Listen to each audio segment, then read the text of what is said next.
Entering the Mayo Experience. Mayo Experience. Mayo Experience.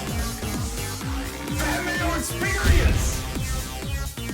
Experience.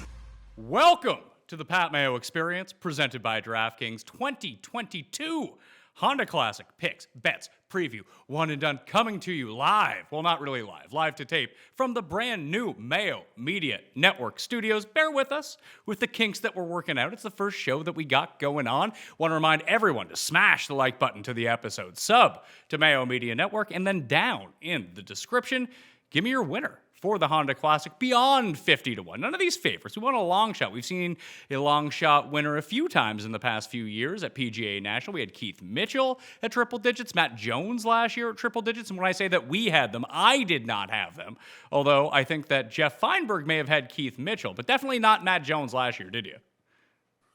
Definitely not Matt Jones. Definitely not Keith Mitchell, but always a fun finish at Honda. To be perfectly honest, outside of last year, I think it gets a bad rep. A lot of fun finishes there. I've actually had a lot of heartbreak there. Had List in the playoff, had I think Fowler and Brooks when Mitchell killed him off. I had Sergio blow a big lead to Scott. We had Berger in a playoff loss to Padraig, like the first year we ever knew each other, like pretty much the beginning of Berger time on the PGA Tour. So always fun finishes there, but it's usually gotten the best of me, to be honest. Well, reminder to everyone to sub to the newsletter. That way you can get the final bets come Wednesday. I'll have the DraftKings show on Tuesday, and I'm thinking, Geoff, about launching the live chat in honor of the new studio to try that out again, probably noon Eastern time on Wednesday. And then, we're cooking with gas here. How you feeling? How's the knee? I'm okay. I'm all right. I have surgery on Thursday, so that's exciting to already have that scheduled and booked. And I'm going to save my golf season. So yeah, it's not an emergency procedure, but it's pretty urgent that I get the procedure done. That's why I'm fortunate enough to be getting it so soon. So I'm pretty lucky in that regard. Not urgent from my perspective, urgent from a medical perspective. So it looks like my golf season is going to be saved. I'm never really one of those cold weather golfers, and I'll miss the start of it, but I don't know. I'm all right.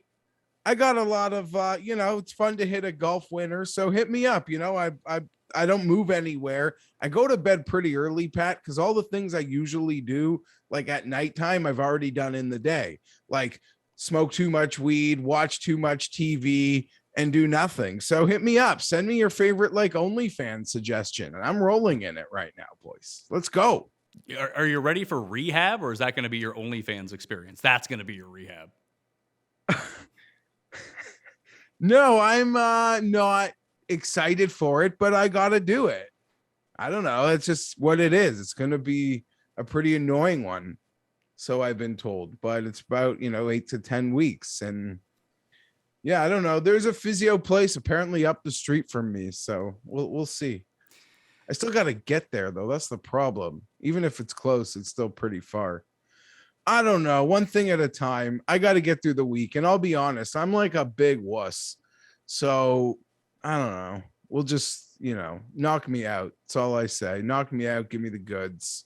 And I'll take it from there. Well, I did want to give a special shout out to my guy Jamie, who ended up claiming the $20 tournament last week. Good for $300,000. I saw Cody. Cody was in fifth in that. Cody Dubois, you won like $10K. There was a lot of five-figure winners out there, viewers of the show. So congratulations to everyone. Geoff, I had a little bit of heartbreak. Not that I really stressed too much out about it, but I could have subbed in Joaquin Neiman for Kevin Na and then won $100K in the $88 entry. I only had the one lineup in, and that's the only move. The 1-for-1 was all I needed in order to win that by like 30, 35 points or something crazy. I try not to dwell too much on that. It's like you told me to bet Neiman last week like a moron. I didn't bet Neiman, and here I am. I'm a loser. I didn't win any money this week. Actually, I hit a partial. I got the full each way on the Cameron Young first-round leader because he was in second. Congratulations to me. But more congratulations to everyone else out there who won big with Neiman. I can't believe Neiman won and I wasn't on him. sucks. Yeah, it was a nice number. It just felt like the kind of event that I could suit him. I guess Hope would suit him. I guess it seemed like pretty much for everybody, even if you were off the fairway, you had to get pretty bad luck to not have a play at least the middle of the green or a distance putt. And lag putting would have been the key. And he was outstanding in that regard, while dominating when he had the ball in the fairway. I think he made 3 eagles during the week, but let me ask you, as someone who had a bet on Colin Morikawa to win that tournament, he ended up coming in second, obviously, with his surge on the back, actually all day Sunday, really. And then you having Neiman, is there anyone more terrifying right now than Morikawa just making birdies left, right, and center? And like, as soon as, because I remember when he won the PGA Championship, he ended up chipping in from just off the green, and that kind of like propelled him up, and he just started making everything. I was stunned when he didn't make his putt on 18. And this is, I mean, he had a fantastic putting week, an aberration for Colin Morikawa. But it seems like it was even like at the Open last year, a concession last year. When he gets into winning time, like these 12-footers are no problem. I was stunned it didn't go in. Yeah, there were a couple putts I think that he missed that it seemed like I guess the chip-in was there for him. I was nervous as shit that he was going to make that putt, because then it's a one-stroker, and then that just changes the whole perspective for Neiman. And it was a really like relief moment in the sense that Morikawa missed that putt, and Neiman literally hit his best drive of the goddamn day on 18. Never stress-free. I mean, never stress-free. You thought, could it be? Once he didn't birdie the first, it kind of felt like this was going to be an annoying day. But hey, we got there. Winning is freaking hard. And we'll get to it when we get to him, because he's in the field. And I kind of have I don't know. We'll see. We'll see. You think he's going to try to pull? What was the year where? What happened? I think Scott ended up inside like the top 10 at Riviera. Then he won the Honda you're talking about. And then I think he won Doral the next week after that. Like, guys can keep it going here through the. And I had to wear the pink. I had to wear the pink for the Florida swing this week too. Reminder to everyone that lineups and first tee off is at 6 a.m. Eastern now. No more sleeping in, fine tuning your lineups. I actually missed the Matt Fitzpatrick WD last week because I was in Vegas, so I was on Pacific time. Totally forgot to set an alarm. Got up. It's like, wow, there goes 33% of my DraftKings lineups. That was fun week. Yeah, that absolutely sucks. I was obviously awake to be able to catch that. No, I'll just say it right now. I don't know, Neiman. I'm afraid to say it, but I guess I will fade him. You bring up that Scott reference, but that had to be an exhausting win. I mean, there's winning and then going wire to wire every night, sleeping on the lead. I don't know. I got some other bets. I've got a bet in that range, and I got other ones I'm thinking of. Not really thinking of betting on him to pull back to back. That was that took everything. You know, if that thing went another half hour, I don't know if we're celebrating. I mean, I may have been celebrating at that point if it turned out to be Morikawa who ended up doing it. I was just hoping, like, if he makes that putt on 18, I feel like the pressure is ratcheted up on Neiman coming down. You mentioned he hit that drive of the day on 18, because I was thinking if he makes the putt, then he only needs bogey. Like, doubling the 18 is probably pretty unlikely. So you put the pressure on him, and frankly, his drives on the back nine were not great whatsoever until he got to 18. Yes, drives for most part of the day were not great at all. I mean, he didn't leak too much oil, but it also was he missed a lot of short putts. So you'd have been nervous with that like 4.5 footer for par if that's what it would have come down to. Thankfully, it was clean fairway, clean green. He kind of just held on, and that huge eagle chip in, sort of, I guess, allowed him to breathe again. And I did not take Cameron Young serious for the win at any moment until he holed out on 15. Like at every moment, I thought he would just, no, I'm not really too serious about this thing yet. And then he held out on 15. I'm like, okay, now you're just here to the end, as he was. An incredible performance. I had went to the bathroom and came back in for that shot. He ends up chipping in. I thought it was for eagle, not for birdie. And I was like, oh boy, here we go. We got a one-shot lead all of a sudden. That just didn't turn out to be the case whatsoever. So you're lucky it was for birdie, not for eagle. Yeah, I guess. I don't know. Neiman was perfect. It shows you everything matters. You get him, you patch him up early, It felt like it was going to be a real wagon.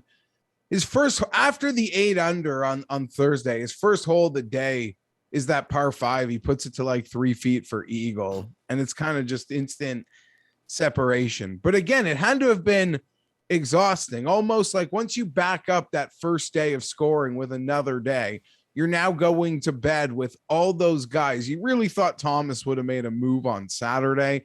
A guy made the birdie on the first hole, Pat, and he doesn't make another birdie to like 60 or something ridiculous like that, almost embarrassing, to be perfectly honest. And Vic and Colin and even Scott, and I don't know, sleeping on that lead on the after the third round, thinking all that can go wrong with a lot of the same players essentially trailing him. So bag it any way you can, but I guess it shows how rare pulling wire to wire really is.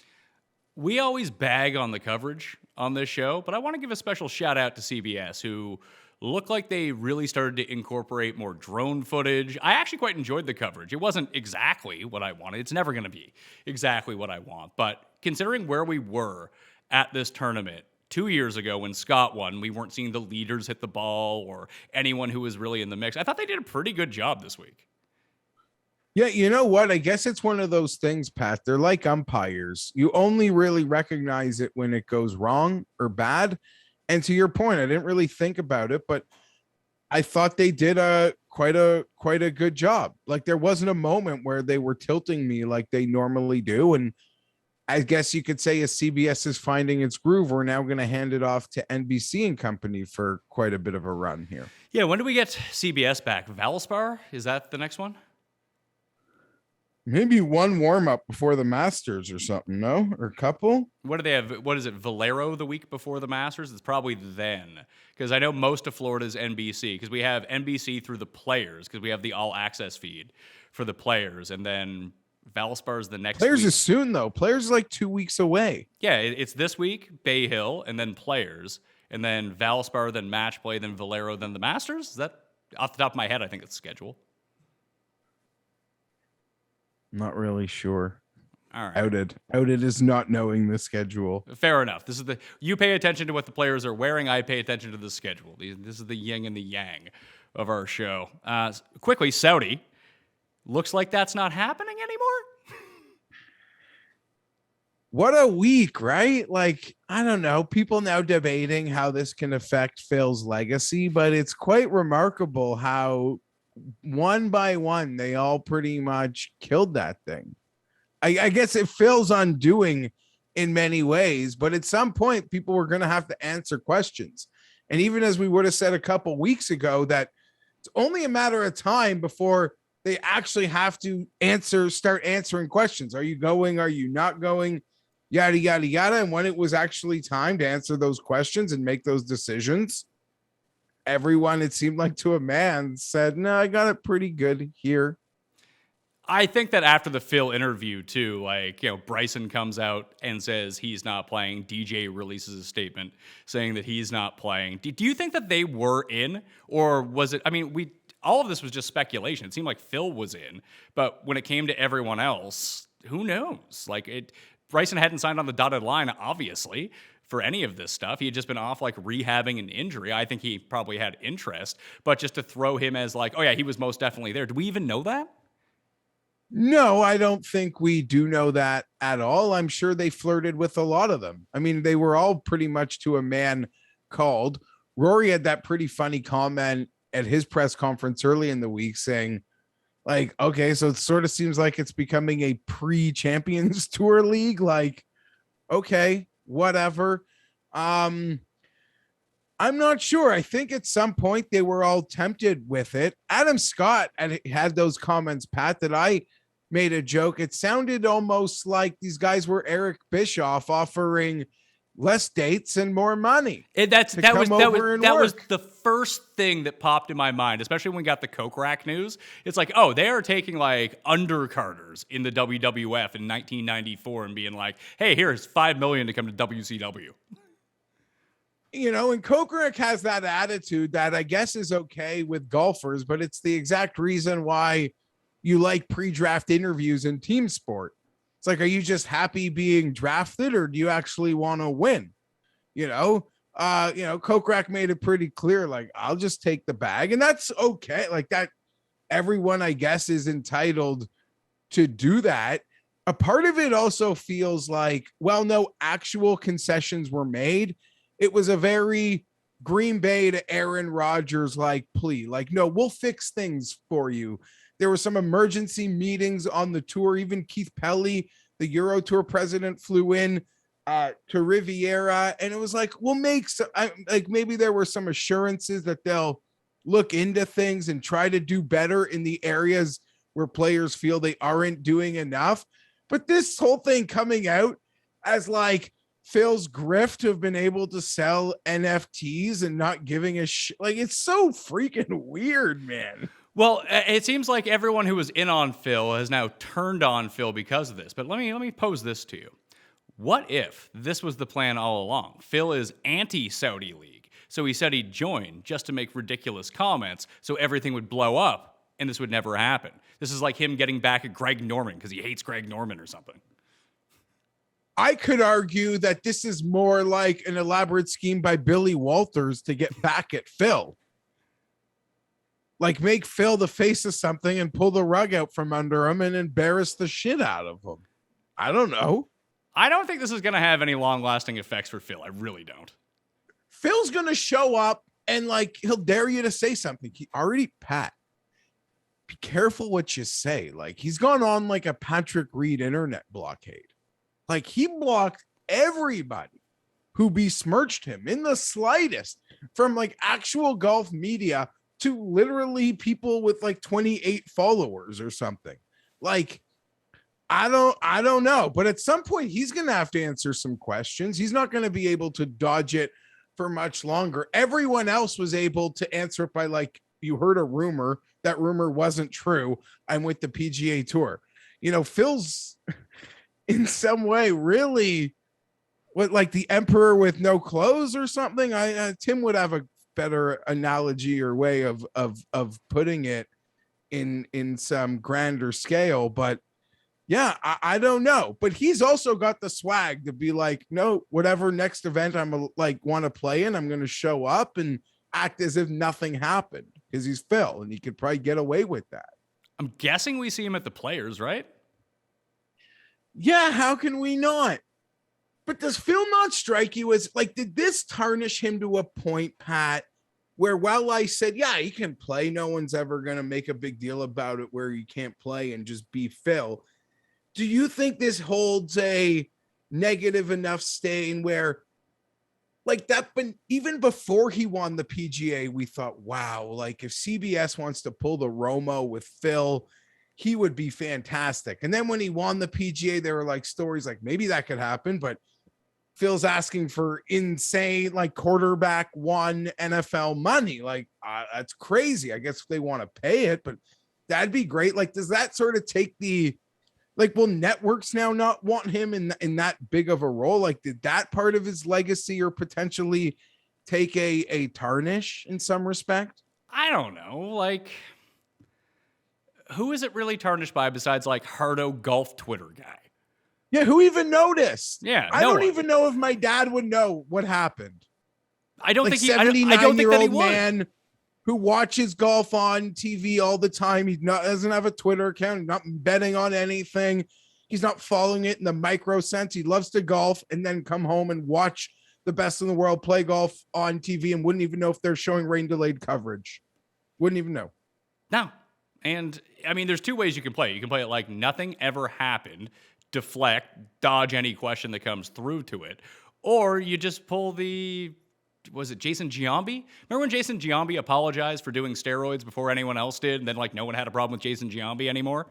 You just do that. Be like, yeah, it too, right? I fucked up, and then everyone doesn't care anymore. It's like, oh, Phil, great honesty. Pettit also, I think, yeah, he got the opposite of Clemens because he just apologized and people let him move on. Yeah, people would let Phil move on. Although to the other part of it that it only got to like Golf Hardo Twitter, Pat, it appears it was an international story. Like, it was covered all over the world by a lot of major publications. So I don't know how heartened, I want to say that it was just this minor part of the internet. I mean, if it was going to be like the Saudi Golf Tour, yet they were going to have a whole bunch of events, the majority of them in the United States anyway, and have like a rival PGA Tour. I get that the Saudis want the positive press for themselves, but what if it was just venture capitalist firm tries to start new golf tour, and it was just like a shell venture firm, that's where they put their money? Would anyone have cared? No, but and in some respects, I feel like that might have been their initial objective, and they were outed in that regard. I don't know. The Saudis throwing anything they can at sports on like a world scale, and this is all. I don't know. I don't know what their agenda is here. Also, like, what did they think would happen, as people joke, like every week would feel like an inferior hero challenge. Like, okay, people would watch. I don't know. What would I gotten to bet Paul Casey at 11-1 every week? Like, I'd gotten bored of that maybe. Yeah, I don't even like betting on the hero to begin with, and that has like the top 20 players in the world in it, and that's going to be it. It's an unwatchable tournament. It also happens in the middle of December. I'm not really caring about golf at the time. I don't know. Eventually, you do it, everyone gets pissed off, and then a year into it, no one really cares anymore. I assume that's the game plan, and like the objective where they were coming from is that after the initial shitstorm of everything that happens and all the negative press, that people just stop caring, and it's just something that exists, and people move on with the rest of their lives. I would. So is it dead now? I don't know if it's dead or not. It doesn't seem like it's happening anytime soon. Yeah, no, I don't have a clue. You can credit Cuss. Cuss said that an alternate golf league would work, and then he had to come out and say, "Well, I guess it wasn't this one. It will be something else, though." Yeah, I guess. No, we were, as we said, in that regard, some like TV advancements or some fun things maybe, but yeah, weird. I don't know. Really eerie week. I guess Phil can just keep on keeping on being Phil. I don't know. Did you watch the Tiger segment at the Genesis? Yeah, I did. I don't know. People found it really awkward. Yeah. It was only awkward because Nance just kept pressing, like, when are you going to be back? You going to play the Masters? When are you going to be back? And it's clear he doesn't want to commit to anything. Obviously, like, his body is just not where it needs to be, for him at least. I don't think that it's impossible that he plays the Masters. I think it's very unlikely that he plays the Masters, but he's feeling good like 2 weeks before. Give it all you got for 4 days. Although that's a horrendous location for someone who like can't walk. Yeah, that's a bad place. And yeah, you're right. Probably by the third strike, Nance should have pulled out. But he went back in for a dip on the par 3 contest. And I don't know, it'd be nice to let Charlie swag some babes, knocking him tight at the par 3, but it's probably not in his plans. I imagine he'll be there, but I don't think that he's going to compete for the green jacket this year. Like he even said, he doesn't want to show back up to tournaments where he doesn't have a chance to win. He's not that guy. So technically this is, I know it's not the exact year to date, but this would have been the Monday morning after the Genesis where he rolled the car on his way to do something with golf film, something with Justin Herbert. Yeah, I guess so. So it's been a year already? Maybe a little less, because I feel like the Genesis might have been a week or two later last year. The schedule got joggled around a little bit, but it was the Monday morning after the Genesis.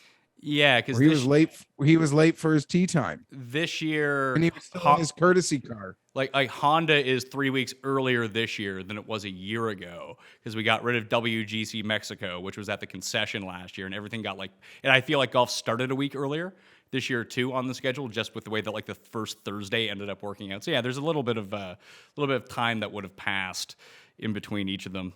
What was the word that Tiger said going off the air, and then everyone on the broadcast said it 38 times over the next 30 minutes?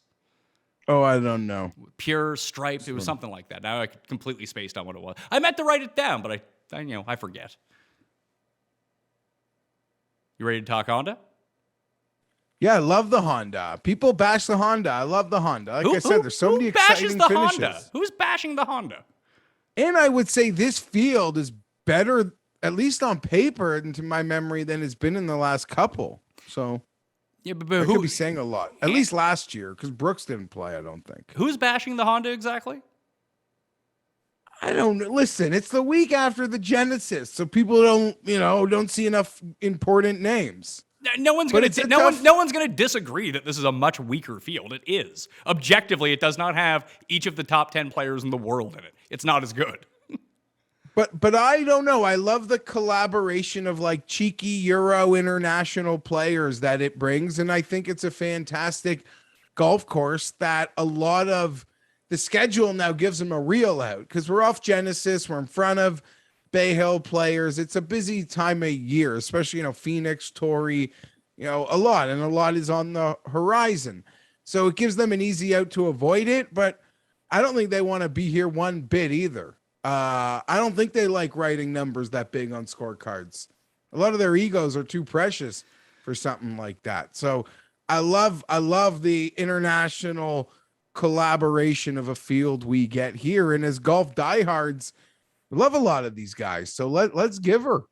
So guys that are making their first start on the PGA Tour, they played internationally so far. We got Lowry, Fleetwood, Nikolai Hogard is playing, Martin Keimer, Poulter, Stenson, Westwood, Harrington, and Danny Willett are all making their debuts. Like that alone, that's a pretty, some of them are older guys, obviously, but they do add a bit of name recognition to it. And they're all guys that can still compete at PGA National at the same time because I don't know. There's no real rhyme or reason, like specific skill set that wins this course.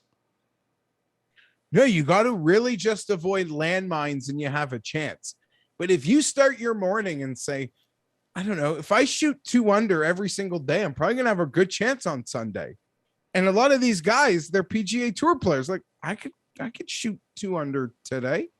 It's kind of all you need to do. It's always such an exciting event, landmines everywhere. You quickly have to accept your fate at a place like this. Don't get me wrong, there could be a lot of fun value on odds boards as the books have no idea what's going on, as you've sort of seen, as we'll talk about in the early odds, Pat. But it's one of those like, oh, I'm 5 over through 7 holes. Like, you can get exploded out of here. So you're kind of just trying to avoid that to the very end almost. I remember when we were at the DFS Open, we watched the first round, we were talking that night, and I think that Tambo and I had both bet on Sungjae to win. That was the year Sungjae won. And then we hit him again that night because we didn't log on to Wi-Fi, so we were still able to access our book from Palm Beach Garden. And he was 66-1 after round 1. I think he was 2 over. Like that was like if your guys are like 3 over, 2 over after one round, like for a tournament like this where the winning score, last year was -12 with Matt Jones. Ricky won at -12 in 2017. But other than that, like 6 under, 9 under, 8 under, 9 under, 6 under, you have time to rally. You need to really put 2 solid rounds together where you like tread water, 1 under, 2 under. One of those like 65, or not 65, like 67, 66, have like the one really good round. And then that mitigates the 2 over, 3 over round that you're going to have. But one bad round, unless it's an abject disaster, is not going to take you out of this tournament. Not at all. Not whatsoever. And especially if you can just catch fire and go low and take a round that sort of separates you, or one great round puts you into a late tee time on Sunday. You avoid the landmines here, you'll hang around pretty late. Easier said than done. Easier said than done. I've had a lot of bets find those landmines many a time, especially down the stretch. PGA National is the host course, the champion course. Fazio designed, Jack Nicklaus redid it, obviously. That's why you got the bear trap. Par 70, 7,125 yards. Annually, one of the hardest courses on the PGA Tour. Plus, if we get the wind that picks up, all of a sudden you're seeing like -6, -7 as the winning score. It's such an outlier from what we see most of the time. Like even Riviera, which generally plays so hard, played a little bit easier this time around, at least for some of the guys. Other guys, not so much a time for them. Like Luke List, who I think 3-putted from 3 feet at one point, missed the cut on the number. So thanks, Luke List. Back to vintage Luke List. It was like a throwback after he was making those putts at Torrey Pines, but I'm thinking skill set wise, the one thing that I always uncover, like you need to, bogey avoidance is huge. You need to be somewhat accurate off the tee. But I found that, well, the shorter hitters can compete. And we see a lot more shorter hitters at a course like this than we do at a Torrey Pines or a Riviera, because generally the best off the tee players, the biggest bombers on tour, don't play this event. But longer hitters do well here, weirdly enough. Yeah, I don't know. It doesn't surprise me one bit. The farther they are out there, especially when it gets windy, they have more control over their irons. If you're driving it well and not in the water, should be able to take advantage. We've seen plenty of long hitters either finish quite high or win this thing time and time again. Yeah, like didn't Rory win here? Now, Rory, I went back and looked at it. Maybe Rory has won here, but he lost in the playoff, that four-man playoff. It was Henley won, Rory lost, Knox lost, and Palmer lost. It was a four-man playoff. But Rory, one of those guys, Rory may have won that year when Tiger first came back. Remember, Tiger made a charge here. He shot a 62 on Sunday, made the eagle on the 72nd hole, missed the playoff by one. Yeah, a lot of it's a shame because so many guys, there's so many guys. You talk about it in Scottsdale or some places that, are sleeping in their own bed this week. So many of the elite players are a stone's throw from this place and just choosing not to play. And it's funny because all the international guys come over to acclimate themselves to the time zone, but most of these guys have places in Orlando anyway, don't they? Yeah, Orlando's a popular place for them, but even in Palm Beach, Jupiter area, this is a hotbed for any of them. You go out for breakfast early in the morning or Starbucks in this neck of the woods, honestly, you'll see two pros almost any time of year.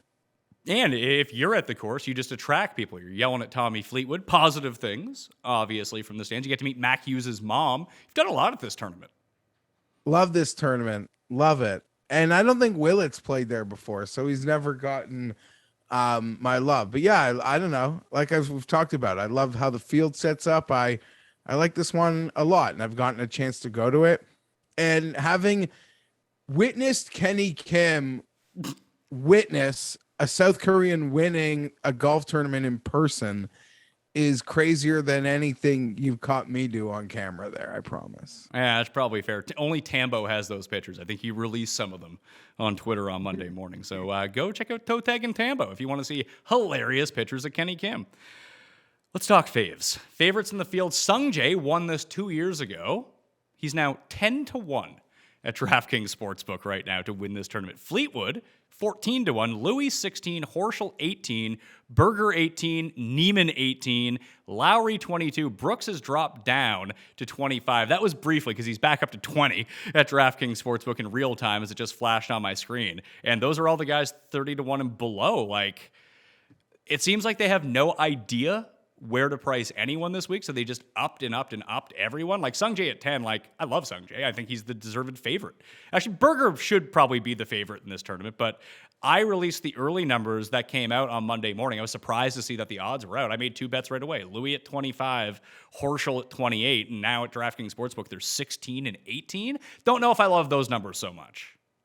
Yeah, so like you said, you got to let the top of the board develop, especially at DraftKings. That's kind of been a habit. I did not bet Horschel, but the first message I sent to you this morning was I just tried to bet Louis at 25, not even knowing you just played him, and they bumped it down to 22. So I bet Louis at 22. I'd have almost made him right near the very top. I'd be embarrassed to say what I probably would have made him this week for a guy with such little win equity. But yeah, Horschel's number took a drop as well there, Pat. And I'm embarrassed to admit something else. I took Louis at 22, and I was so mad. I was so mad that I missed the 25, that I parlayed Louis at 22 with the Maple Leafs minus 350 tonight to beat Montreal. The Leafs lost on Saturday. Now they're playing Montreal, who's apparently a farm team. I had to get that 25 back, only because I was about to lick it. Sometimes you So have I to, did that. sometimes you have to deal with the loss of 3 points. Sometimes that Yeah, happens. and I'm winning. It's not like I have extra money. I could have just put an extra couple bucks on the bet to buy those points. Like if I needed that. But no, didn't want any part of it. I don't know what DraftKings thinks Tommy Fleetwood is capable of. But at other books, I don't know, you got to wait that because I'm seeing that like get to 25 and hopefully higher, and then maybe I'll consider betting it because I love Tommy, and I'll be sedated through most of this sucker. So why not be overexposed? Well, I can tell you the reason that they have him as the second favorite, whether he lasts there or not. I'm guessing Louis will end up being the second favorite as the week goes along because I think he's going to garner a ton of money. Although drop down to 16, I'm not sure. But Fleetwood so far this year, T12, T8 in his past 2 starts overseas. He last played in that Saudi event that was there, and then in 2 starts at the Honda Classic. As you know very well, as someone who's bet on him twice at this event, he came 3rd and he came 4th. So I think they're just factoring that all in together. Yeah, and I really like Fleetwood, but I don't think that a lot of the public likes him or wants to bet him, Pat. And I'm actually seeing the number get bigger in a lot of places. And I was worried that it wouldn't take the jump that I wanted to see it take when Tringali withdrew. So I'm happy to see it coming up. There's no way DraftKings can hold it there because no one wants to bet it to begin with at the better numbers that were out at the Open anyway. Those are improving. DraftKings, I'm certain, will improve this one. And I am very tempted to be interested. And why not? Why not? I can do whatever I want. And that probably means betting 2 guys who never win in North America, ever. Hey, we are on a run of guys who never win winning. So, especially popular guys that we all like to bet. And I'm not done. I'm not done. I was crushed at how low the next bet I've made's number was, though, but we'll get there. Well, I only have one other guy below 100 to 1. So it's Louis at 25, Horschel at 28. The 28's still sticking around at some places too, and you can still catch a 20 on Louis in most spots, I think. But 16, we'll see where that number normalizes at. The 2 guys I didn't really know the 3 guys I didn't really know what to do with. Neiman, what do we make of him coming off the win? Berger probably should be the betting favorite, but that back is the issue. And then would you consider this a Brooks event? He plays well at this course. Okay. Yeah, I probably would. There are a few events you could. He almost won it with the Keith Mitchell dagger. So he's got a great finish there. He's going to be able to sleep in his home bed. And he missed the cut. So he's going to be even more insulted at his world ranking. But yeah, I don't know. I don't want to bet. I don't think I'm going to bet him, but I would argue the people that go and bet him 33 to 1 in these like really strong events. How do you not bet him at this field at this event? Well, just looking, he's played this 6 times in his career, and he started playing this pretty early, like back in 2014. He came second that year that I bet on him, and he lost to Keith Mitchell. Fowler was also tied for second, so you got to think about how long ago that was, 2019, that Fowler was coming in second in tournaments. But other than that, it's been not as good as I quite remember. I just really remember the second place finish. He has, miscuts surrounding that, a T26, a T51, a T33. Like, he's been okay at this tournament outside of the 1 year. It's difficult to bet favorites at this tournament because, as we're going to talk about on the DraftKings show this week too, like, you kind of hit on it. There's so many landmines that it takes one and you're absolutely ejected from this tournament. So it's hard to lay too much of a big price at the top of the board. Like, what number would Berger have to be for you to bet him? Because I think statistically, he rates out the best of anyone. He's great with his irons. He's deadly accurate off the tee. He makes a bunch of putts, especially on Bermuda. If it wasn't for the back, what would his price be? 9 to 1? I don't know if it would be that short, but I don't think it's a bad price at all. You said the price they have is good enough. I've considered it. I just don't think I'm going to pull the trigger. But I like Berger a lot. A lot. I'm not betting it. What's the best number I see? 6. Yeah, he's going to be like 16 or 18 at most places. If he garners no interest, though, could you see him slipping to 20 or better? Unlikely, because I don't see him not garnering interest. I think he's going to be pretty popular. Yeah, that tracks. Lowry, I bet him last year. It's fine. It's a really short price at 22. I see a 28 hanging. Even then, I think I'd rather have the Horschel at 28 than the Lowry at 28. Like Lowry a lot. I'm just not. I don't know. I'd rather bet Fleetwood, which probably says a lot about me and less about Shane Lowry. And Neiman, as I spoke about off the top, I don't know. I'm not feeling the wagon of back to back. That's tough. When it wasn't like It's a tough Sunday charge to the win. Not that that would matter, but again, I already said it. Like, what an exhausting, mentally exhausting 4 days. Has he played this one before? Because I don't remember betting on him here before, and I would have for sure. I read my column from last year. My 2 picks were Neiman and Shane Lowry. Neiman lost 5.1 strokes around the green last year. Because that's why I don't remember him. Like, it wasn't. I bet you I did bet him though. I guarantee you I bet him. I guarantee I did. Yeah, I think we got him. Went back and looked at my card. I think he was a 28 last year. We were like, oh, great price for Neiman, coming off some great ball striking weeks, and then he just chipped himself out of the tournament. Yeah, this sets up in many ways to be very favorable for Shane Lowry. And I could see why people, like, how do you put this? Like I said, it's an example of people like me got to fly and die so other people can live. But Billy Horschel and Shane Lowry probably make more sense than betting Louis and Fleetwood. I'm just probably going to bet Louis and Fleetwood if I bet. I already have bet Louis. And if I am betting another guy this close to the favorites, it would be Fleetwood. As that number gets bigger, because I'm seeing it at 25. I guess the thing with Horschel is, and the reason that I was attracted to him, one, he had deeper odds than the rest of the quote-unquote favorites in this tournament. He did win twice last year, 2 pretty high-end events. I always like him better on Bermuda, and he keeps just lingering in these tournaments so far this year already, and it's not like he's playing particularly well. And as somebody likes to make the connection to cheeky Euros, he won BMW Wentworth. So he's got like that own cheeky Euro vibe. And he has a soccer team on his bag. So he would oddly get points for that, Pat. He oddly would. And just to make the point on Louis, I'm sure it's in the article. I'm sure it's in every article. So why not regurgitate it here? Does get to sleep in his own bed. And I'm personally shocked at how poorly the Old Palm resident has played in this event in the past, to be honest.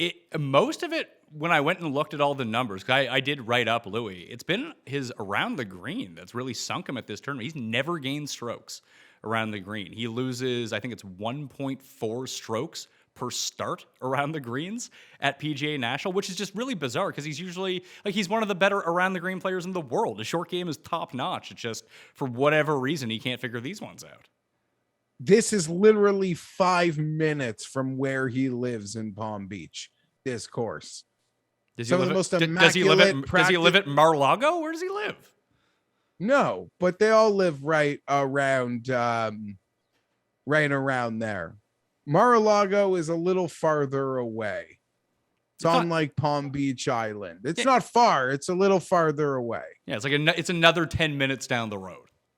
Yeah, you got to cross a bridge that has like fancy yachts crossing it. It's a whole thing. Nonetheless, it's a beautiful, beautiful part of the country. It's tax-free. It's no wonder a lot of those guys are going there. Even Phil's building a house, but I don't think we'll see him play this one very often. No, I see it. He gets really old. I see that 25 on Fleetwood that you're seeing. I see a 30 on Lowry now too. So yeah, these numbers at DraftKings Sportsbook are going to crater at the top end on particular guys. Those would be the ones I would feel probably the best about. Fleetwood drops down to plus 20. Lowry probably lingers at 30, 33. And then if you want to bet those guys, just wait until later. The numbers aren't getting any worse on those two guys than they are right now.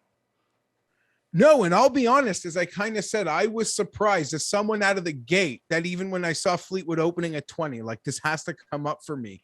And then when Tringali withdrew, also with Lowry, I was like, oh, those guys aren't going to get the bump that I thought they'd get for sure. Because as Louis takes the attention and as Billy is taking a lot of the betting attention, you'd like to hope other guys can go the other way. And at least they're doing that, even with the Tringali result. And yeah, not to say I would have bet on Tringali, and maybe the books don't even give him any credit at all. Not to say a 30, 28 to 1 should have been given taking points off guys, but you never know. If that guy had name value, he could have. 30 to 1 to 100 to 1. I only made the one bet from inside this range, and I grabbed an early number on Bezadenhout, and it is either 60 or 66. Now I have to go double check that to make sure that it is what I thought it was. Yeah, Bezadenhout 60 to 1 with a top 5 each way. He's down to 50 to 1 at DraftKings Sportsbook. There might be a few 55s still lingering out there as well. I'll take the 50. I'll take the 55. I like him at this course. I like him at any course where his accuracy actually means something. And we've yet to get the great putting week from him that we all kind of expect. So I feel like you got to ride the course on. I would be just devastated if I bet him at every other event, especially the shorter tracks so far this season. Then all of a sudden I didn't bet him here and he wins by 6 strokes. Okay, yeah, like you, I've bet him a lot this year. I don't see any 60s. That definitely would have had my attention quickly, but anything 50 or above, I think, is a more than a fair play on him. You do worry, granted, we're talking outright betting, so you live with how do you put this? You accept your fate when it goes horribly wrong. You do worry with him you're not going to be able to avoid landmines, plural. You'd almost take one landmine and know that he'll hit you a 54-footer to make up for it, kind of. But I would expect potentially multiple landmines if I'm betting him. But it's not really accuracy that's his problem. It's when he plays these longer courses and he really needs to press it off the tee because he's at so big of a disadvantage because of his distance that maybe he can rein it back a little bit, just keep it in the middle of the fairway. And the reason I took Louis and took Seabez, I guess I'm on a South African train, didn't even really realize it. And same as Horschel, is that I feel like they all play tougher courses really well. And maybe that's just me thinking that, and that's not the case whatsoever. It's just when I see the US Open or a tough Open Championship, these are the guys that end up near the top. Okay. It is definitely a tough course. It's tough in its own weird way because you don't have to. You can plot along here fine as long as you avoid the trouble. And he can almost take that Mackenzie Hughes recipe, right? Who's sort of in that same odds range. And I'd rather bet on Bez. I was gonna say I'm not getting to Hughes at 40 to 1. I know he has the second place finish here, but yeah, I think that he's very much in that same vein. The odds on the 30 to 50 are outrageously bad. I couldn't imagine betting anyone in here, although you're gonna tell me why you bet on Alex Noren. Yeah, you know it. Of course. Oh God, I couldn't help myself, I couldn't help myself, Patrick. I could not help myself. Yeah, I think he can get around here just fine. I'm crazy enough to think in the same way you like Billy Horschel. I know there's not really an answer to that because Horschel won a WGC and has won at Wentworth. And contends, and as you mentioned, his name shows up often. And if Noren's name shows up, it's usually early, and then he'll find his way out quickly. I just feel like maybe it's the old Noren who's let me down here before. My betting card's going to be full of maybe guys who have let me down here before. I was crushed to see the number so low. I'll be perfectly honest. There's a 40 at DraftKings Sportsbook. 40 to 1, Alex Noren, DraftKings Sportsbook. All right, so there you go. They make up for that shitty Fleetwood number. Although I would expect Noren to get to 40 probably universally, no? He flashed in Phoenix. He was there at the end. And it just takes a little, and maybe it's just our little circle. But he's not going to be... that loves Alex Noren, but I think if people go back and look at course history, they'll go see his record at really tough courses from 5 years ago and be like, all right. Is Brendan Grace here? Should we be betting him too? I wouldn't mind Brendan Grace here. Yeah, Noren, man, he couldn't get up and down for birdie on 18 to be part of that list. Oh, I remember. Thomas playoff. I had Noren that year too. I had List and Noren, and of course Justin Thomas won. Yeah, and that was the year that Thomas, I think it was on the 6th hole, or wherever that par 3 is, he hit the rocks and then it bounced on the green instead of bouncing into the water. That completely sunk us. But he also 4-putted number 16 one day, which is kind of crazy. I believe number 16 at PGA National is the green that has the most 4 putts or worse of any green that we normally see on the PGA Tour. Yeah, man, PGA National's a riot. And in some ways, it's kind of like getting some, certainly not Phoenix, but it's gotten this natural build of being quite a time. Or maybe I just go there liquored up away from my children. Whatever. Either way, great time. Oh, I love that place so much. So there's a lot going on in this range. I saw Mito Pereira's number absolutely crash. I'm not as infatuated with him as a lot of people, Patrick. And I would argue in the same way you could besmirch my Norin selection. I didn't besmirch your Norin selection. It just seems like ridiculous. Put it this way. I got Horschel no, I'm at 20. saying the guys at like 60 and 70, you could argue are just as likely to win. So why not go get the extra point, maybe even an extra body for your money's worth? I feel the same way about Mito as I saw people running to bet him. That being said, either they took enough money that they really they started to slash the number, or like, I don't know who was betting it, but the number kept dropping every time I updated sites. I just ran the numbers. He ranks out 5th in my table of the key stats that I plugged in. Louis number 1, by the way, which is nice. Louis, M, Berger, Johnny Vegas, Mito Pereira are your top 5 when it comes to the key stats I was looking at over the past 50 rounds. So anyone that runs any sort of advanced modeling or just looks at stats, Mito Pereira is going to pop off the charts. I get it, considering we were betting him at 140 to 1 2 weeks ago. Not super keen on the 40 or 45. Yeah.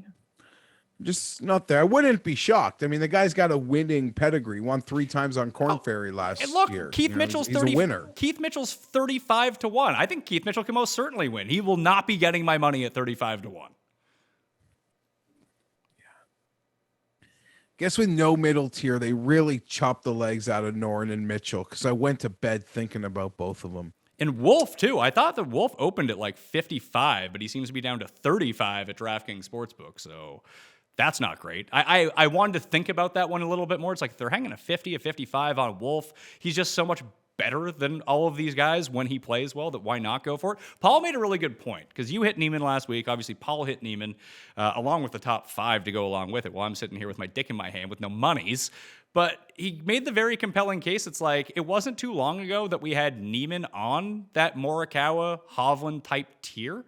And obviously he's not as good as those guys, but he's still really good. Like, he's very close to those guys, even if he's like the next tier down, sort of like Sung Jae in a weird way. Yet he was paying like 5 times the odds, 4 times the odds of those guys. Like, Hovland's not 4 times better than Neiman is. And then when I started to think about it again that way, I was like, oh yeah, I should really be assessing my bets more with that sort of mentality.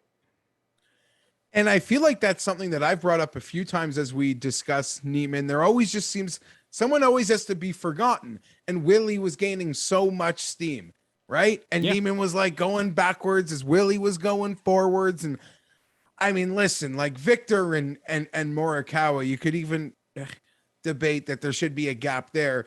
Grant, the world rankings show that they're 2 and 3. They're just clearly in a class that is different at the moment. But the other guys, it's always this flavor of the month. And Willie was getting the steam and Neiman's going backwards. And I don't know, many respects, like just as good players. So I think we've spoken about it. And I totally agree with that assessment as Paul was mentioning. And it's healthy sometimes to take some of those longer range views at it, because this thing goes on for like 44 straight weeks. And sometimes you can't see the forest through the trees. Anyone in this range whose number you don't like, I would highly recommend that you just take a look around and see what's out there for some of them. Because like I'm seeing a Brendan Todd 65 to 1 at DK. I see 100 at other places. So guys are going to vary, and it'll all kind of normalize site to site throughout the course of the week once the money starts coming in and everyone copies each other's odds. But at the outset, you should really look around if you want to get in right now, or you can just let these play out until Wednesday. And if no one's talking about your guy, the number's not going to drop. It's only going to go good in your favor. You're going to get better odds on someone like that. The one that really piqued my interest, I mean, Matt Jones is 50 to 1. It's tough to go back to back, but he actually had a really nice week last week, or 2 weeks ago, wherever the hell it was. And then Aaron Wise is 55 to 1, 60 to 1 in some other spots. Do we want to do it with Wise, or is he okay? I don't mind Wise. That's a guy that's on a list of names that I'm going to bring up here in this 50 to 100 range. Off that horrible event a couple weeks ago, I don't know. I'm flirting with it. I'm seeing 60, 66s out there. Matt Jones, he's had multiple really nice weeks. He was second at the TOC. He's shown up in around some really nice names. Yeah, he was second tee to green last week at Riviera. Lost 4 strokes putting. That's very impressive. I'll tell you what, you go second tee to green this week, you can lose a couple putting because you're not going in the water and your pars are fan freaking tastic. Yeah, and Wise Jeez, Wise that's gained so Wise gained off the tee, and Wise gained on approach for the first time all season. So that's nice. Only 3 starts, mind you. Lost 3 strokes putting, lost 2.5 around the greens. He has made the cut every year at this event, though, which is encouraging to see. Can I throw a few names at you? Go ahead. We're in this range. KH Lee, 66 to 1. Gary Woodland, 66 to 1. Chris Kirk, 70, 80 to 1. Seems like a guy who can catch a wagon or stay out of trouble. And Taylor Moore. Taylor Moore's odds are too low. He should be like 150 to 1. I like Taylor Moore. I did the research show when he kept popping up for me. I was like, oh man, Taylor Moore going to be a nice value. But every single week, despite the fact that no one could recognize this guy in a lineup of 1, his odds are like half what you think they would be. Yeah, so that was almost to my question because I saw him as low as 50 to 1 on one of my books. Scrolling back, hoping to see other players at bigger numbers. And maybe not so much like Mito, but he must just show up on every, like they must just get hammered by model money. By model money. Because like I said, I do a fun show on Wednesdays with Alex Blickel, and he loves them. Like he loves them. And he's just one of those diehard, like literally nothing but the numbers guy. And he's obsessed with Taylor Moore. So I imagine there's a lot of like-minded model thought on him, and the books don't want to hand out like huge brown bags to Pizzola and his friends. I don't know. Well, when he shows up, he's going to end up finishing pretty high. I think he's a better top 10 bet than an outright win bet, but you're not getting fantastic odds because he's 50 to 1 right now. Like I said, I was hoping he was going to be like 150, but he has a really bizarre skill set for what he's been doing. Although he's gained on approach in his 2 rounds at Pebble Beach, gained last week, but it's been 0.3. What he's going to do to you in order to finish up highly, he's going to drive the ball really well, he's going to chip it really well, and he's going to putt it pretty well most of the time, and like really have those big putting edge weeks where he gains like 6 on the greens. And then you just have to hope that his approaches aren't a complete disaster.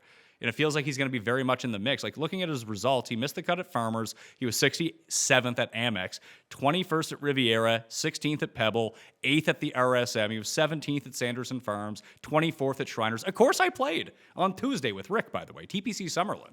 Wasn't fun. I bet. Wow. Where I saw you posted the scorecard. Yeah, we stopped keeping score after like 15. Winds got up to 50 miles per hour. Not give up. Not the best scene out there. It was like freezing too. I had to wear my Tour Junkies hoodie when I was on the course because I was getting so cold, and the ball was not going anywhere where I wanted it to go. Put it that way. I can believe that. And that must have been you had a hard time getting in the first place. I was wondering if you were even going to make your tee time.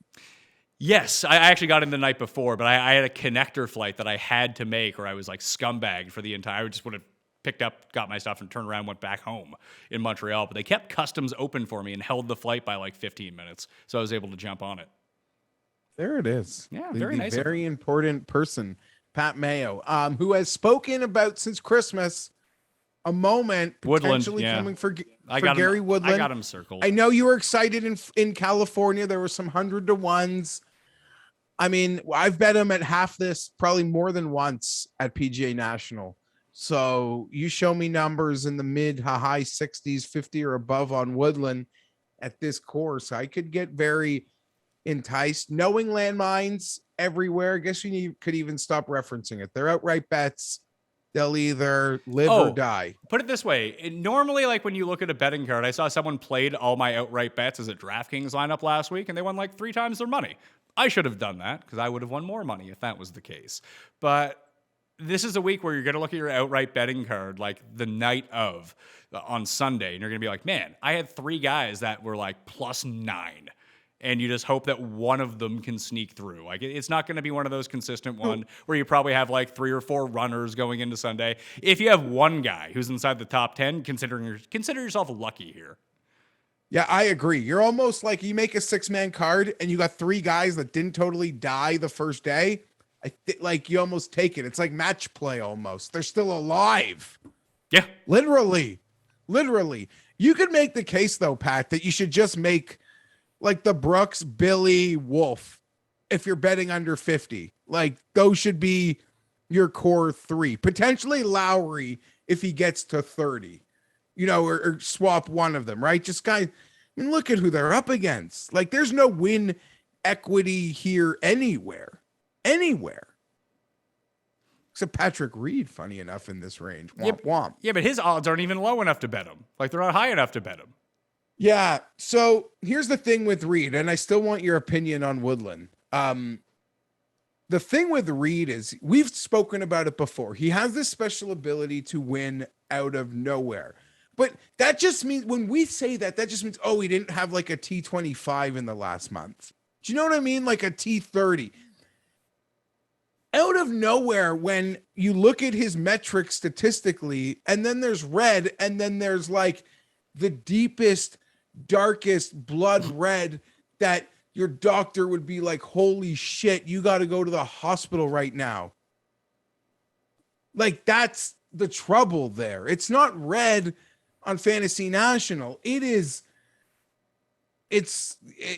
like deep blood red. So I don't care, like the win from nowhere. That's not what it means.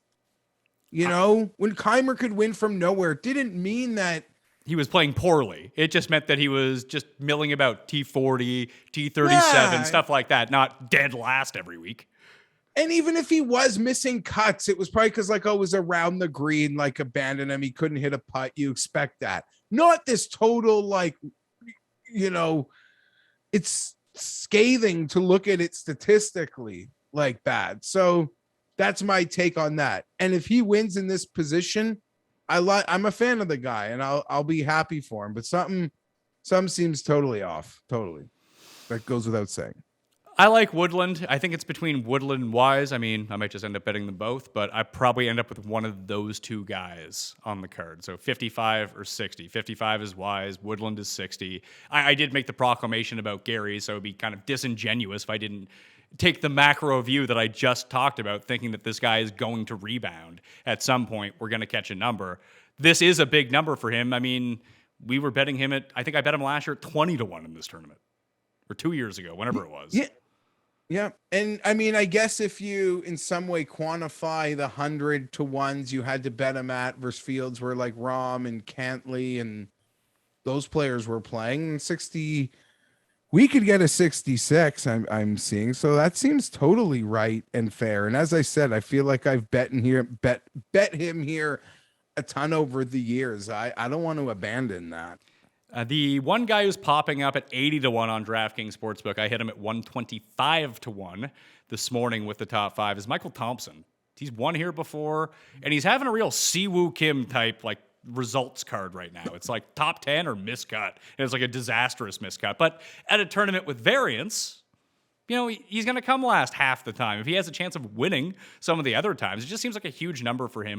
Remember everyone loved him in American Express after the top 5 at Sony, and it was like, he sucks. Like he went like 77, 64, 77, something crazy. Then no one played him the next week or bet him at Farmers, and he was really good at Farmers. Now he's missed 2 cuts in a row. Like, now you're going to take your missed cuts with guys that are above 100-1. It at least seems like he's close if he shows up playing well. And it's really been the putter that's sinking him. And he hasn't lost strokes putting at this event in his past 5 starts at least. It is quite an eclectic wall of champions at PGA National. Michael Thompson obviously being one of them. Yeah, I don't know. I've seen a few people like that. There's nothing bad to say about it. Like you said, just preface, line shop it. The books are sort of all over the place with it. I feel like there'll be a lot of people, but I don't really have an opinion, and I don't see myself betting him? Have we crossed 100? No, What we're because doing? there's three guys right here that I think we should talk about. I'm not betting them, but I know that they're going to be two of them are going to be Hogard? we'll get to Hogard in a second. But there's two guys that are going to be pretty popular. I think they might be more popular like DraftKings plays, depending on what their prices are when they're released. And then there's Ricky Fowler. So Fowler is 65 to 1. Knox is 65 to 1. And then just a lot of buzz about the Panimal. Panamaniacs are uniting. CT Pan, 70 to 1. He opened at like 90. Now he's down to 70. Coming off a pretty good week. I can see why people want to get behind him. He's just, he's never really one of my guys. Not there on Pan. Knox, I very well could be there because I played him as a long shot in a lot of these early season events. But now this is like half the number. And according to Tom Jacobs, he has 3 straight 33rd place finishes. I saw that. That's pretty good. Very consistent. Yeah, get that top 40 bet in on Russell Knox. Yeah, and I kept putting up in a collaboration long shots article for Odds Checker, and too bad they weren't asking for the player who finished 33rd because I think I've put him up a couple times. But it kind of like, how do you put it? He checks pretty much every box I'm looking for, like cheeky European player who can plot around a windy, water-filled course quite well. So I'm not surprised to hear that Knox might be very popular, although you're saying that'll be DFS. It seems like his stability to finish 33rd is worth the price on the math. Listen, by the numbers, he ranks out number 9 for me. When you think about it, yes, you have the wind. He's a Scottish player, but he's based in Jacksonville anyway, so he should be able to handle the Florida conditions, no problem. Probably a bit more comfortable with these rather than the West Coast. He's very accurate off the tee, so he's far more likely to not find the water than most of the field, and he has the lowest scoring average on the bear trap of any player in the field. He's like 6 under in his career on the bear trap. All right. Well, so this is why I think that people will eventually rally behind him. It's not just me who knows this. Yeah, no, I've been rallying behind him a lot to menial results. Lucky to catch the top 40s. Do you want to talk about Hogard? Do you want to hear these results from Hogard? Well, they're impressive. I feel like but are they? Let's like I joked earlier about like the Siwoo Kim nature of Michael Thompson. This is like if Siwoo Kim was actually awesome. He would have Hogard's like game log. Miscut first, miscut, fourth, second, miscut, 14th, 20th, first, miscut. There'll be a lot of people just excited who want to bet him. We're fans of him, and now he's making a PGA Tour start in a field this week. So I think he'll get a lot of that action. DraftKings, I believe, Pat, is showing an 80. Yeah. Which is crazy because I'm seeing it as low as like 50. So, again, another example of people don't really know what to do with some of these players. If you like Hogard, go over to DraftKings. I do not see myself betting on Hogard. And Ricky Fowler, as you mentioned, I don't know, Prince of Palm Beach. Probably handed that over to Brooks by now. So, like, how does he avoid the landmines? His misses are left, his misses are right. It was great to see him make the cut. I saw he was out there yesterday with Harry Higgs for entertainment value. But I don't have that sort of resurrection. Maybe a first round leader with a nice tee time. So Vegas is 40 to 1 at DraftKings Sportsbook. I see him at 65 at other spots. He's someone who historically plays this course really well. 9 of 10 cuts made in his career. It might be one of those like lower end first round leaders that I want to go target. I don't know if he has the goods to hang on for all 4 rounds, but he's been playing some pretty impressive golf coming in, ball striking wise at least. Like, you have to catch him on the right week that the putter actually shows up, but he's putted pretty consistently at this course over the years. Like, last week he gained 4 strokes on approach at the Genesis, came 55th because he lost 5 strokes putting. At the Farmers, he was 39th, gained 2.5 off the tee, 2.5 with his approaches. Actually gained a bit putting there, but lost over 3 around the greens. Like, he just needs to put it together a little bit. Don't like the 40, kind of like the 65 though. Interesting. Vegas 65 to 1. I don't know. I'm not there. I'd probably rather be on Russell Knox or KH Lee. I to think be I think perfectly I'd honest. rather take Vegas than those two guys. We'll see. That's probably a DraftKings decision. I don't have a bad word to say, so I'm not going to combat any.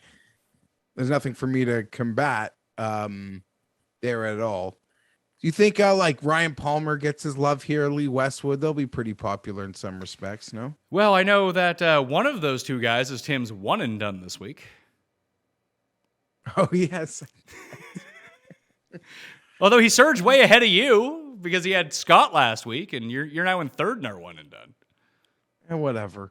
Yeah, so Westwood had that great week the year Sungjae won. He was second, or he was right there. Yes. No, because Hughes and Fleetwood ended up probably finishing ahead of him. Yeah, so I got really mixed up on this when I did the research show because I thought it was last year he did really well at this course, but it wasn't. He missed the cut last year. It was Bay Hill when he jumped on the scene. Then he contended again at the Players the next week. Was this after the Players last year? Is that what happened? Schedule-wise? No, I think it was right after Genesis. It went like Concession? Genesis, this, and then Mexico. It was concessions. It's just in a bad spot as usual. Let's see. Honda. Yeah, he was fourth 2 years ago. He has a great track record. He's played it a ton of times, but since 2010, he has 1, 2, 3, 4 top tens at this event. I mean, it's not the craziest thing. It's not like he's playing like okay overseas too. He's not an abject failure. No, not at all. I wonder if I guess some of these Europeans will probably have to answer some questions. We've sort of seen a lot of the Americans make comments about their allegiances to a tour. We haven't really heard much from, say, your Westwoods or your Garcias or your Hattons, Fleetwoods. A lot of those guys that love going over and playing those Middle East Saudi events. You know, those are the guys you assume that are probably being or were the most heavily courted. Westwood also lived up the street from here for many a years, but I don't think he resides in the States anymore. I could be wrong. Is Hatton the only guy that we haven't seen yet? Yeah, I was wondering where he would be this week. He's obviously going to be at Bay Hill next week. I would be shocked if he wasn't. He's a champion of 2 years ago. I agree. I assume that we see him next week, but I'm just surprised. I would really like to see him at this tournament. I agree. You'd think it would suit him much like Bay Hill does. He would be a perfect fit. He'd probably be, I know his current form isn't ideal, although he's kind of gotten it going in the last couple starts after quite a dip. He would be right there probably with like Neiman on the odds board, would he not? I would have to maybe just behind. I'm like, not is really he, sure. do the books put an emphasis on him? Like I would put an emphasis on Hatton over Fleetwood. I think Hatton's way more inconsistent, but it seems like he wins a lot more than Tommy Fleetwood. Yeah, that's what I mean. And if Fleetwood opened this morning at 20, I assume Hatton would have had to open in front of that. Yeah, or be right in that same. Fleetwood is more popular in the betting circles, especially in American markets, than Hatton is, though.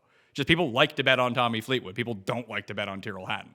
Yeah, he's a good guy. And he somehow, for whatever reason, Pat, still makes, like if you're watching Golf Channel and they're doing European scores, or no, like he'll just always make unnotables. But I'm like, dude, he sucks now. Take him off. We don't need to see Tommy +3 on your notables.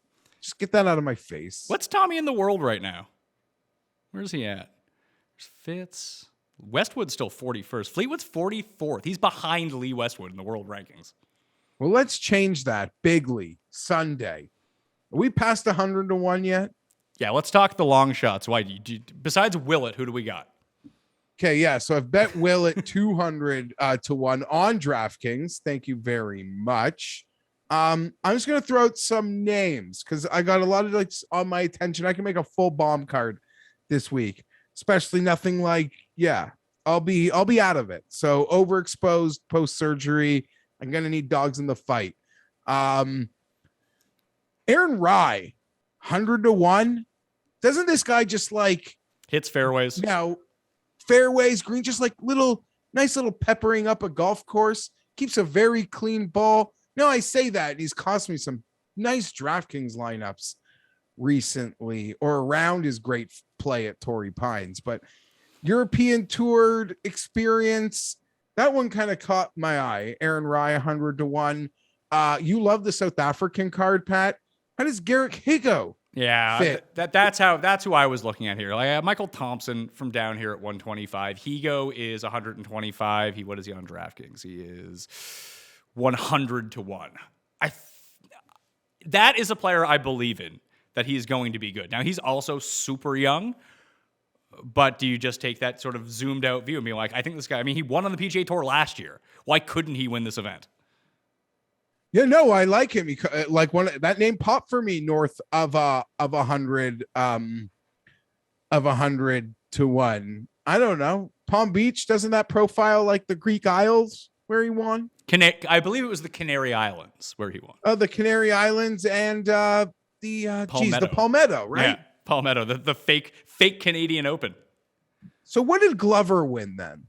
Glover won John Deere. I did because I mentioned Sony. There's been like 4 crossover winners at Sony and PGA National since 2010.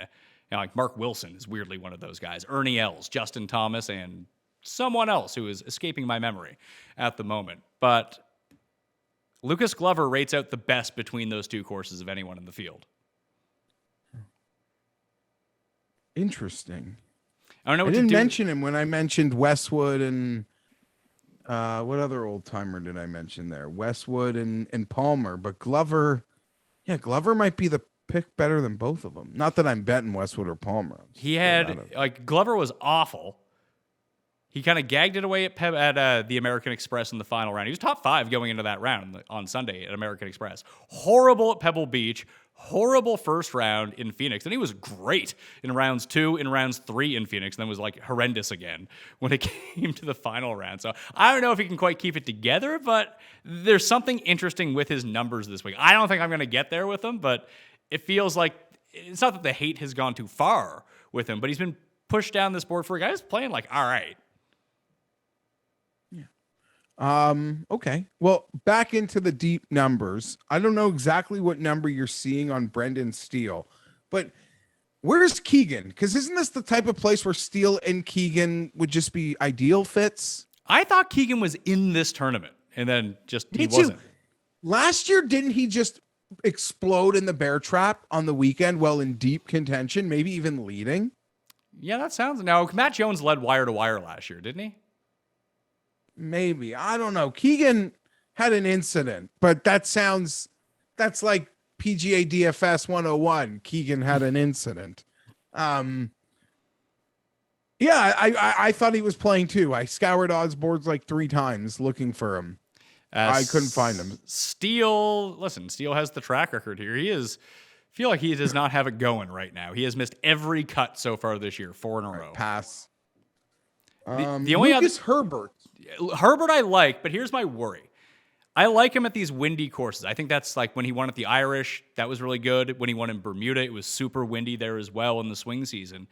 I just worry that he also sucks driving the ball, that he just might be out of bounds all the time. Even when I was watching him win in Ireland, it was like, oh, good, Herbert's in the middle of the trees. Oh, and then he had to like make some miraculous scramble to get out of it and make a 17-footer. Like, you can't putt from the water. That's a shot. So I really don't know what to do here. You can't putt from the water. I would try. Yeah, that's tough. And I guess in a different way, like my concern with Bezuidenhout, you're just like, Bezuidenhout only sucks when he has to try to compete on really long courses, but he'll be fine like teeing it back. Is that what we're going with? I mean, that's what my takeaway is. And even like when you look at his numbers, like he's not the most accurate player in the field, but he's one of, like in this field right now, he's 127th in driving distance. He's 23rd in accuracy. That seems to be good enough where just keep it in the fairway. He's one of the better long iron players in the field. He's pretty good from 175. He's a great iron player. He's really good around the greens, and you just hope that it's the week that he gains 6.5 strokes putting. Like, there's very few guys you can bank. Like, think about how many times people bet Denny McCarthy, for example, who can't drive, can't chip, can't hit an iron outside of the very specific weeks. Bez at least does the other stuff. You just need the high-end putting week to go along with it, and he can win. I like it. Potentially sold. Adam Svensson. So I got some sleepers here for you. I bet Patty Harrington, by the way. Just let you know that. Really? Yeah. I like that's bold. It's not that bold. He's playing like okay over on the European Tour. He got himself into the Masters by having a top 5 at a major last year. Is that the major that Phil won? It was. Crazy. And if you look at that leaderboard, I mean, obviously Phil doesn't play all that much, but like Harry Higgs has performed like pretty decently at PGA National over the years. He was up there too. I believe he was 4th. That's how he got into the majors. Ricky obviously plays PGA National really well. That was like the one time he played great last year. Maybe there's a connection between that course and this course. Who knows? Potentially. I'm not betting. I'll bet my own losers, I guess. Like Harrington has been T20, T9, T27 so far this year. He's won here, obviously. Okay.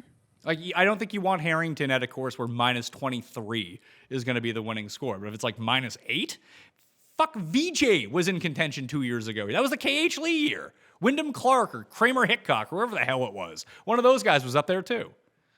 I'm pretty sure Tim custed VJ. Yeah, 100%. That's the one thing I worry about a Louis outright here, that if Louis is in contention on Sunday, he's going to have Tim's full support, and he's going to go in the water 3 times. Yeah. That's something we'll have to, I guess, deal with at the time. Who else was back here? You're going to first round leader, Sepp Straka? Straka's played this course pretty well. So yeah, the guys I just had like made mention of, I mean, Taylor Moore I thought was going to be a long shot. Not a long shot. I got the Smother Man, Davis Riley, Hudson Swafford, Alex Smalley, and Svensson. All those guys rate out really well for me. Not so much Riley on the whole, but on the things that he does well, I think can play really well at this course. And I think he had his like great runs in San Antonio and super windy conditions too. So like worse the conditions, I think maybe the better he might get. But I can't see them being outright bets. They're probably first-round leaders, top 20s at best, DraftKings scrub plays. But those are the guys that kind of popped off the page to me. Swafford's interesting. Like, out of all the players in the field, I actually have Swafford ranked as number 7 over the past 50 rounds. Yeah. So him being 180 to 1 on DraftKings is pretty wild. He's a pretty 100 at a lot of the other places. Our buddy Tom Jacobs, who does the Euro show with Sky on pardon? Mayo Media Network Monday evenings. He's written up 3 straight winners for Odds Checker with Hoagie, Scheffler, and yesterday Neiman. He's telling me he loves Swafford this week, and 180 to 1. I mean, he showed me this whole like paragraph write-up he wrote. He goes, I can edit that for you. Just put he won already. He won a month ago. Miss field. There, done. Like, that seems crazy. Granted, I'm not running to bet it because I just like losing with my own losers. But that does seem like totally disrespectful and out of whack. 180 to 1, Swaff Daddy. I agree. And the numbers really like him. I don't really know what the case is against him here. And the thing is, I'll see the 180, and I don't even know if I want to bet it either. It's one of those things where I'm looking at the name. Can he do it again? Why couldn't he do it again? He just did it. Yeah, I don't know. I know like people like to take events as one independent event, like a coin flip, and they have no bearing on the others. I'm not really there. I'm not there. I'm not seeing it. I can't get there. Henrik Stenson, 150 to 1. Yeah, I saw him. We didn't talk about Keimer at all. I think it's his first start of 2022. I thought he was going to play earlier, but I think he withdrew from that European event, whatever it was.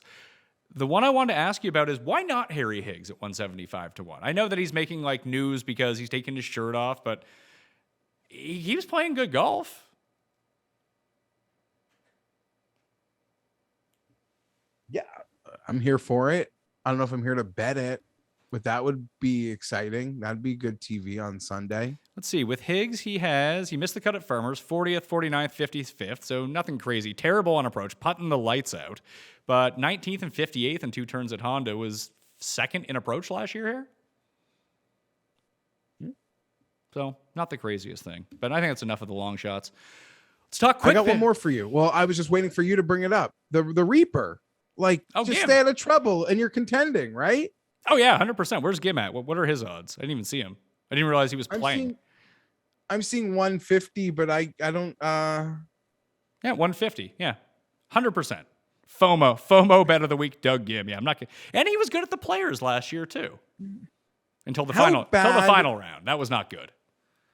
How bad is Brandon Hagee? He must be he was the only guy competing with Matt Jones last year. Yeah, he was runner up. See, he's over 200 to 1. I think I've sort of gone too far now. Yeah.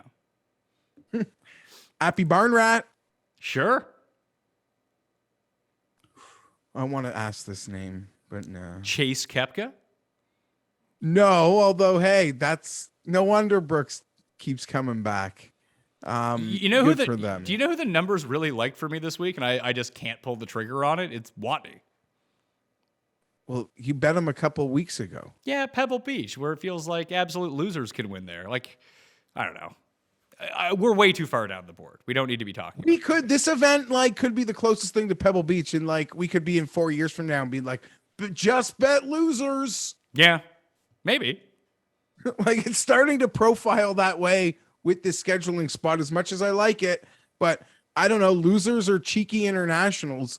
That seems to be the path here. I don't know. Now I'm seeing Lahiri 400 to 1. Kadira 300 to 1. T Dunks 300 to 1. Just play a Scrubs DraftKings lineup or play a top 40s or something like that.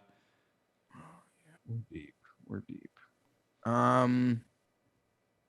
Yeah, I'm not mentioning another name. Kurt Kitayama. Oh, Asian American sensation, Kurt Kitayama. He made the cut the year that we went to the DFS Open because we did that drunk snake draft after the cut on Friday evening, and he was on my team. And I think he played pretty well too. But he won. I know there's the Luke Donald Open, but you'd think this could be like Luke Donald Light. Yeah, but he can't putt anymore. It's weird. 300. Can I move on to the quick picks, or do you got more names? Yeah. No, names over names. Quick picks for the Honda Classic 2022. Louis Oosthuizen, 25 to 1. Numbers gone. So sorry. Would play it down to 20. Billy Horschel, 28 to 1. I'd only play that down to 25. I'm seeing an 18 at DraftKings Sportsbook. That's no good for me. Christian Bezadenhout, 60 to 1 with a top 5 each way. Still see it at 55. You can bet that, no problem. Danny Willett, 160 to 1. Michael Thompson, 125 to 1. And Patty Harrington, 140 to 1 with the top 5 each way. I'm thinking about Woodland or Wise or Vegas from that 50 to 70 tier. And I think he gave me something to think about with Garrick Higo at 125 to 1 that I'm seeing right now. Doug Gim, FOMO. For me, Louis 22, Norin 40, Kirk 80. Those are the bets I've made. And Willett. And in the range I'm looking at, a couple of the names you as well. You've bet Bez. I'm still gonna stare that one down. That'd be a tough pill to swallow for me because, like you, I've bet him a lot through the swing. So why not stay at him? Weaker field, same number. Let's maybe stay on that. Woodland for all the reasons we've been discussing since Christmas. No, Wise. I'm so tempted with Wise, but he seems like a forbidden fruit. He just seems painful. We'll see. I love him. I love him. Put it I'm this a fan. way.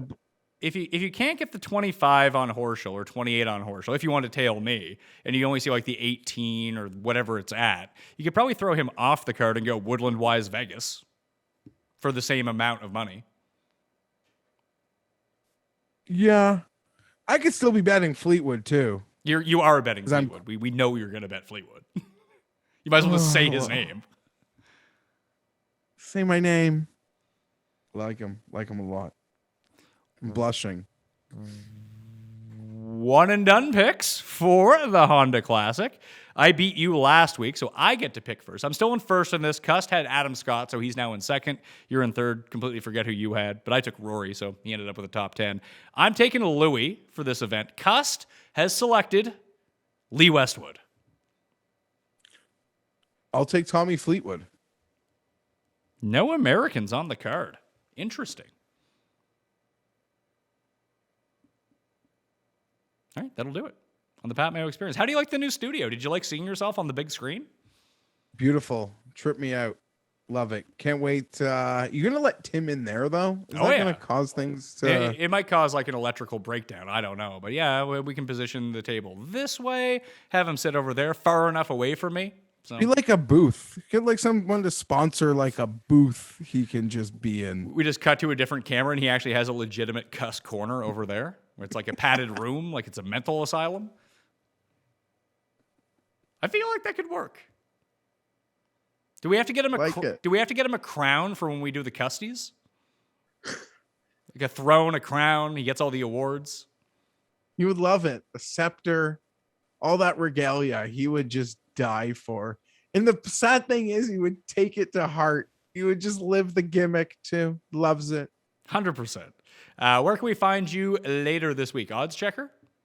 Yeah, Odds Checker. I'll be doing videos for them on Tuesday and Wednesday. One of them with Rick Gaiman. That'll be fun. You guys got to hang out last week in Vegas. I did not.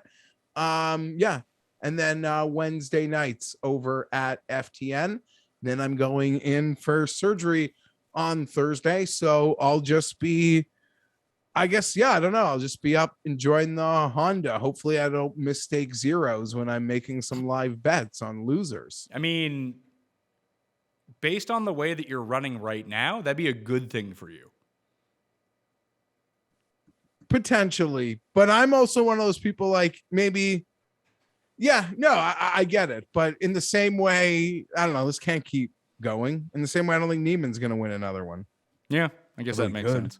FantasyNational.com/Mayo for 20% off to run your own models, to do your own research, generate your own lineups. Check out the simulator, FantasyNational.com/Mayo. Listeners League is in the description. Newsletter link is completely free. That's in the description. Smash the like on the way out. Got DraftKings, and potentially, I'll put it out there. I'll let you know on tomorrow's show, on the DraftKings show, whether or not I'm doing the live chat, but it looks like that's going to be all systems go for Wednesday at noon Eastern on Mayo Media Network. So remember to sub now. Thank you all for watching. Good luck this week. I'll see you next time. Pat Mayo Experience! Experience!